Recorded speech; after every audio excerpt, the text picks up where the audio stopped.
అందరికీ నమస్కారం. నేను మీ చిలకమర్తి ప్రభాకర్ చక్రవర్తి శర్మ. ముందుగా అందరికీ సంక్రాంతి శుభాకాంక్షలు.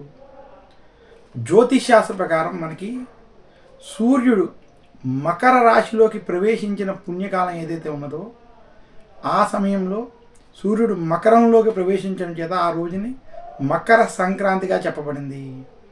ఇలాంటి మకర సంక్రాంతి విశేషించి 2024 సంవత్సరంలో 15 జనవరి 2024 మనకి ఉదయం 8:24 చిలకమర్తి పంచాంగరీత్యా దృక్ సిద్ధాంత పంచాంగ గణితం ఆధారంగా సూర్యుడు మకర రాశిలోకి ప్రవేశించడం చేత ఈరోజు మకర సంక్రాంతి.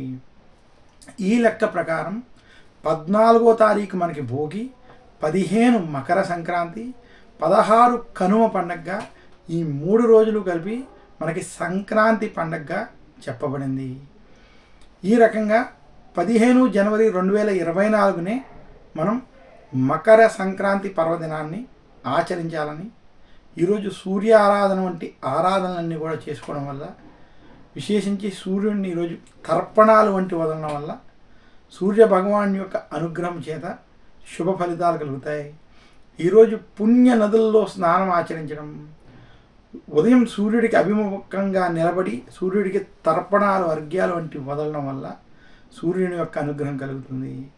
ఈరోజు సూర్యాష్టకం, ఆదిత్య హృదయం, అరుణం వంటివి పారాయణం చేయడం చాలా విశేషం. అలాగే ఉత్తరాయణ పుణ్యకాలం ప్రవేశించినటువంటి సమయం కాబట్టి విశేషంగా సూర్యుడిని ఆరాధించి రేగిపళ్ళు వంటివి సూర్యుడికి నివేదించి, ఈరోజు బెల్లముతో చేసినటువంటి పరవానాన్ని సూర్యుడికి నివేదన చేసి ఆయన ఎదురుగుండా పెట్టి ఆయన యొక్క కిరణాలు దాన్ని స్పృశించిన తర్వాత దాన్ని విశేషంగా ప్రసాదంగా స్వీకరించాలని కూడా శాస్త్రాలు తెలియజేశాయి. మనకి సంక్రాంతి చాలా విశేషమైన ప్రత్యేకమైనటువంటి పండుగ. జ్యోతిష్ శాస్త్ర ప్రకారం సూర్యుడు మకర రాశిలోకి ప్రవేశించడం, ఉత్తరాయణ పుణ్యకాలం ప్రారంభమయ్యేటువంటి సమయం ఈ మకర సంక్రాంతికి సంబంధించినటువంటి సమయం. సూర్యుడు ఈ సంవత్సరం 2024 సంవత్సరంలో మకర రాశిలోకి 15 జనవరి 2024 ఉదయం 8:24 చిలకమర్తి పంచాంగరీత్యా దృక్ సిద్ధాంత పంచాంగ గణితం ఆధారంగా ప్రవేశిస్తున్నాయని తెలియజేస్తున్నాను. విశేషించి 15వ తారీఖు మనకి మకర సంక్రాంతి అవడం చేత 14వ తారీఖు భోగిగా, 15 మకర సంక్రాంతిగా, సూర్యారాధనకి వాటికి విశేషమైనటువంటి రోజుగా, ఇంకా దాని తర్వాత 16వ తారీఖు జనవరి 16వ తారీఖు కనుమ పండగగా చెప్పబడింది. మన పురాణాల ప్రకారం ఈ 3 రోజులు, ఈ 3 పండుగలు చాలా ముఖ్యమైన పండుగలు. కొన్ని ప్రాంతాల్లో ముక్కనుమ అనేటువంటి విషయాలను చెప్తారు, కానీ ఇది మన ఆచారానికి సంబంధించినటువంటి విషయం కాదని, అలాగే ముక్కనుమ అనేది మన యొక్క పండుగల్లో భాగము కాదని మాత్రం సూచిస్తున్నాను. మనకు ఉన్నటువంటి సంక్రాంతికి సంబంధించినటువంటి పండుగల్లో ఈ 3 భోగి, మకర సంక్రాంతి, కనుమ చాలా ప్రత్యేకమైనవి. ఇవే ముఖ్యమైన పండుగలు. ఈ కనుమ పండుగ రోజు విశేషించి మనకి ఎప్పుడు ఒక సంక్రమణం జరిగిన తర్వాత రోజుని కనుమగానే మనం భావించాలి. ఈ కనుమ పండుగ రోజు విశేషించి గోవుల్ని పూజించడం, పశుపక్షాదులను పూజించడం విశేషం. ఈరోజు విశేషించి పశుపక్షాదులకి ఆహారాన్ని అందించడం వల్ల వారి యొక్క ప్రేమని, వారి యొక్క ఆదరణని పొందడం వలన విశేషించి మనకి శుభ ఫలితాలు కలుగుతాయని పెద్దలు చెప్పినటువంటి విషయాలు. ఇదే కాకుండా ఈరోజు విశేషించి పక్షులకి ధాన్యం వంటివి తినిపించడం, గోమాతకి ఆహారం వంటివి, విశేషంగా బెల్లము, అలాగే గోమాతలకి బియ్యం వంటివి తినిపించడం వల్ల వాటి యొక్క అనుగ్రహం చేత శుభాలు కలుగుతాయని శాస్త్రాలు తెలియజేస్తున్నాయి.